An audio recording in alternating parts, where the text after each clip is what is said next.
kekal. Surga neraka itu katakan tidak 9 bulan 10 hari kita situ dong. Tidak 90 tahun kita di situ seperti dunia. Tidak ratusan tahun kita seperti di alam barzah. Di akhirat itu adalah alam yang kekal abadi. Tak bisa ditunjukkan berapa miliar tahunnya, tak ada batasnya, hidup terus menerus. Surga atau neraka. Nah, maka surga itu ini ditentukan. Di terminal yang kedua pun itu harus dapatkan. Itu tadi, ingin ke surga kah? Ingin ke neraka kah? Fasihlah. Kalau ingin ke surga, iyalah apa yang dikatakan Allah Subhanahu wa taala. Maka di dalam pengajian sering disampaikan pintu gerbang ke surganya Allah Subhanahu wa taala itu adalah Al-Qur'anul Karim. Pintu gerbang ke dalam nerakanya Allah Subhanahu wa taala adalah fasik terhadap Al-Qur'anul Karim. Jadi dunia itu jalan bersimpang. Satu simpangnya ke neraka, satu simpangnya ke dalam surga. Pintu gerbang ke surga adalah wahyu Allah atau Al-Qur'anul Karim. Pintu gerbang kepada neraka adalah tidak acuh kepada Al-Qur'anul Karim. Nah, maka tadi kita sampaikan orang yang memelihara itu maka justru dia akan masuk ke dalam surga yang Allah Subhanahu wa taala. Nah, jadi dunia akan diberikan oleh Allah kalau seorang menginginkan dunia. Nah, tapi nanti hanya dah jahanam lah yang akan didapatinya.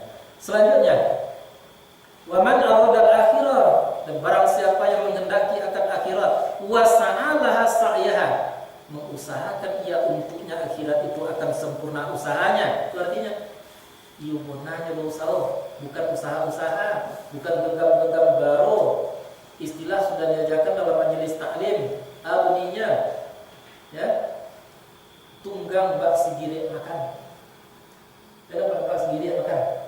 Tunggangnya seperti itu. Ya. Malam hitam siang putih. Ya. Sangketo tak diadang, musuh tak dicari. Begitu mereka tadi di dalam menjalankan usaha tadi, usaha untuk mencapai tujuan tadi, yaitunya memantapkan wahyu Allah Subhanahu wa taala. Jadi, dan barang siapa menghendaki akhirat, wasa'alaha sa'yaha, dia pasti berusaha akan sempurna usahanya. Wa huwa mu'min, dianya adalah mukmin. Faulaika kana sa'yuhum mashkura, maka mereka itu adalah usaha mereka disyukuri oleh Allah Subhanahu wa taala, dibalasi, dianggap oleh Allah Subhanahu wa taala sesuatu yang banyak. Jadi itu yang syukur tadi. Ya. Nah, maka sedikit pun yang kita dapatkan di dalam, kalau usaha itu benar, maka justru itu akan dibayar oleh Allah Subhanahu wa taala dengan sesuatu yang tidak berhingga. Pertanyaannya, faulaika kana sa'yuhum mashkura, maka mereka itu adalah usaha mereka disyukuri oleh Allah Subhanahu wa taala. Ada disyukuri? Usaha. Jadi berusahalah semaksimal mungkin, mengajilah semaksimal mungkin. Itu tadi gerbangnya kepada surga Allah Subhanahu wa taala. Dapat atau tidak itu urusannya lain. Kalau kita sudah berusaha dengan maksimal, dengan benar-benar, malam hitam siang putih, tunggang bak sendiri makan tadi, nah maka justru kalaupun kita tidak dapat kaji itu di awal, nanti di yaumil mahsyar kita sudah ada alasan di hadapan Allah Subhanahu wa taala.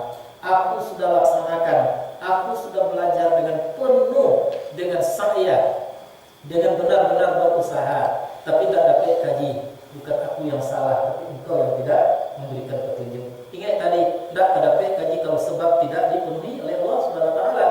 Jadi kalau kaji tak dapat, jangan rumit. Yang penting apa? Berusahalah semaksimal mungkin. Nah, kullan numiddu haula'i, masing-masing mereka itu diberi bantuan oleh Allah Subhanahu wa taala, baik mereka ini atau mereka ini, orang yang fasik atau tidak fasik. Apa itu? Min ata'i rabbik, dari pemberian Tuhan. Jadi seluruh yang akan membuat kita tadi mendapatkan nilai-nilai dunia perlu pemberian Tuhan. Untuk mendapatkan nilai-nilai akhirat perlu pemberian Tuhan. Wa ma kana ata'u rabbik, dan tidaklah ada pemberian Tuhan engkau itu mahzura, yang bisa untuk melenyapkan atau bisa untuk menolak. Jadi orang yang diberi oleh Allah petunjuk tidak ada yang akan memberikan kesesatan. May yahdillah fala mudhillalah wa may yudlilhu fala hadiyalah. Siapa yang disesatkan Allah, tidak ada seorang pun yang akan memberi petunjuk, walaupun orang yang dicintai sekalipun. Contoh seperti Abu Talib, mati di atas pangkuan Nabi, ditalkinkan oleh Nabi kalimat tauhid ke telinganya, namun tidak bisa memberi petunjuk kepada pamannya atau Abu Talib. Bahkan menyebabkan ayat turun. Apa kata Allah? La tahdi man ahbabta. Engkau tidak bisa memberi petunjuk kepada orang yang engkau cintai sekalipun. Nah, jadi maka untuk itu jelaskanlah tujuan, berteranglah jalan, jadikanlah sarana yang harus kita jadikan untuk mendapatkan tujuan tadi, dan sungguh-sungguhlah di dalam berusaha. Tidak dapat atau tidak tadi, surga sudah menanti. Apa tujuan? Jadi hamba Allah dengan benar, agar kita menjadi khalifah dengan baik. Apa jalan yang harus kita tempuh? Wahyu Allah Subhanahu wa Ta'ala. Bagaimana kita berusaha dengan sepenuh kemampuan, sehabis kemampuan dengan secara maksimal seperti yang tadi. Dan ketika Allah akan membantu, Allah akan memenuhi sebab menyebab yang akan mengantarkan kita kepada kemudahan